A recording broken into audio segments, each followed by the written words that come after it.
tayo mga kababayan. So ngayon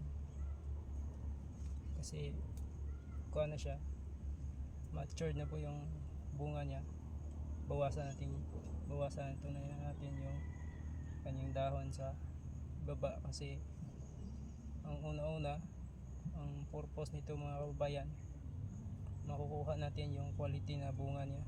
Pag kunin natin yung matandaan dahon, bawasan natin kasi yung hangin niya makadaan dito mga kababayan. At saka pangalawa, ang purpose nito mga kababayan, yung ma-prevent natin yung mga piste, mabawasan natin yung mga piste na nakatira dito sa ilalim ng mga dahon. So yun po ang purpose ng pag-pruning mga kababayan. At dito natin makita yung tanim natin na kamatis mga kababayan, kung gaano karami yung kanyang bunga pag napuningan na siya.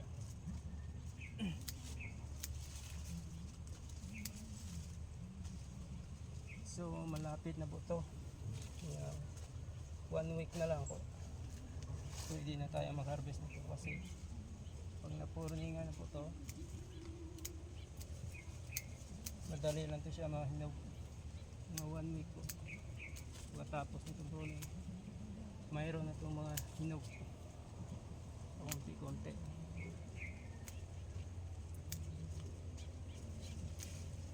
Magto 2 months na po ko to, kasi ngayon tama-tama dito pag-pruning nito, kasi yung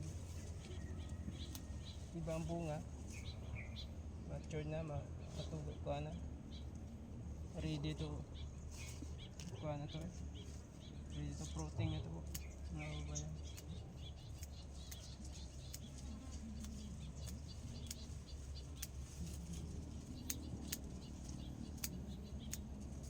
Kaya bawasan natin yung ganito mga dahon, hindi katulad nito matanda ang mga dahon, nandito yung mga piste nakatira.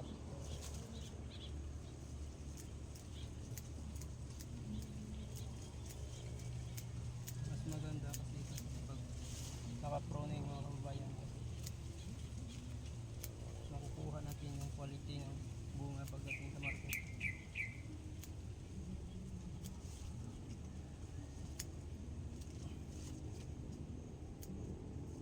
Kasi pwede siyang may silakan ng araw, pwede rin siya yung hangin niya nakakuhaan talaga.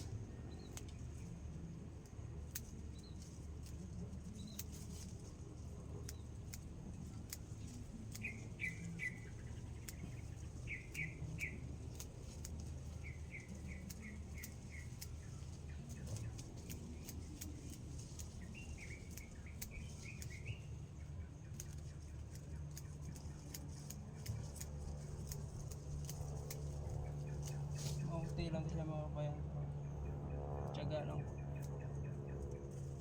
madali lang, hindi na matagal magpuning.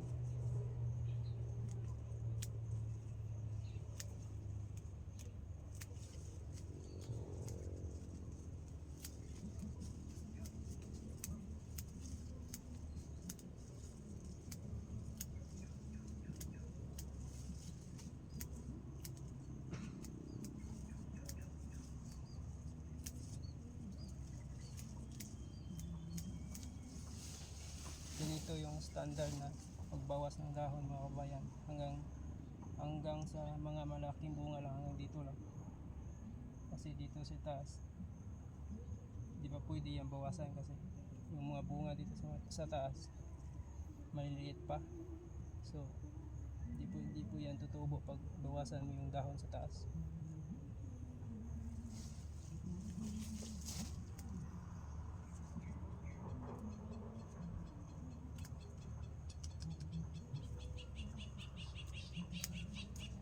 Hanggang dito lang po sa top niya, sa top ng mga